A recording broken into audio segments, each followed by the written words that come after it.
एक शहर के पास एक जंगल था जहाँ दो भिखारी रहा करते थे। क्योंकि उनके पास रहने के लिए कोई घर नहीं था, इसलिए जंगल को ही उन्होंने अपना घर बना लिया था।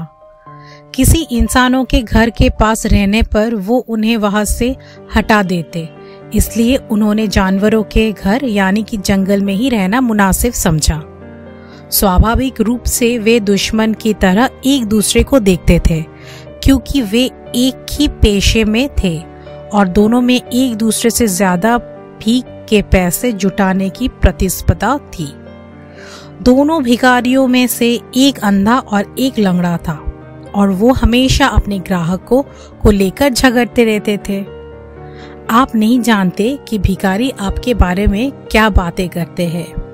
उनके अपना ग्राहक है, उनके अपने क्षेत्र है। वे दोनों भिखारी लगातार लड़ रहे थे।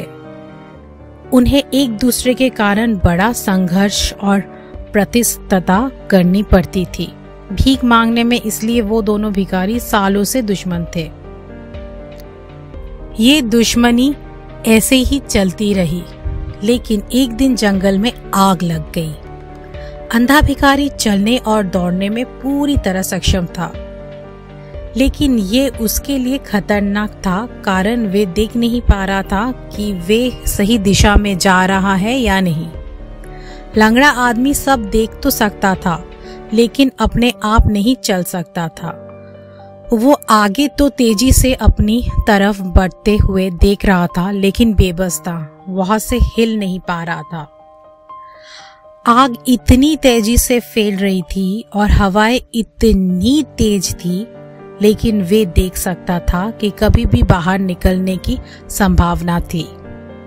कुछ स्थान ऐसे थे जहां आग अभी तक नहीं पहुंची थी, लेकिन जल्द ही आग वहां पहुंच सकती थी। जल्द ही वे हर तरफ से आग से घिर जाएंगे। वो दोनों अपना सारा विरोध प्रतिस्पर्धा भूल गए। ये लड़ने का समय नहीं था, ये एक होने का समय था। और उस अंधे ने लंगड़े को अपने कंधे पर उठा लिया और वे एक शरीर की तरह काम करने लगे। अब उनकी आंखें थी तो उनके दोनों पैर थे। लंगड़ा आदमी देख सकता था और निर्देशित कर सकता था कि उन्हें कहाँ भागना है, तेज या धीमे, और किन दिशाओं से बचना है। और अंधा लंगड़े को कंधों पर उठाकर दौड़ने के सामर्थ्य था। ये वे बिना घायल हुए जंगल से बाहर आ गए। ये प्राचीन कहानी आपके दिमाग और आपके दिल के बारे में है। आपका दिल देख सकता है लेकिन कह नहीं सकता। आपका दिमाग कह सकता है लेकिन देख नहीं सकता।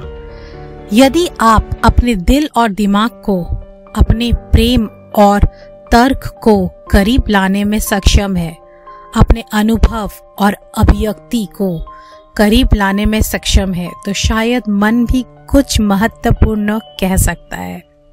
ये पुण्य नहीं हो सकता है, ये संपूर्ण अभिव्यक्ति नहीं हो सकता है, लेकिन ये सही दिशा में एक संकेत हो सकता है।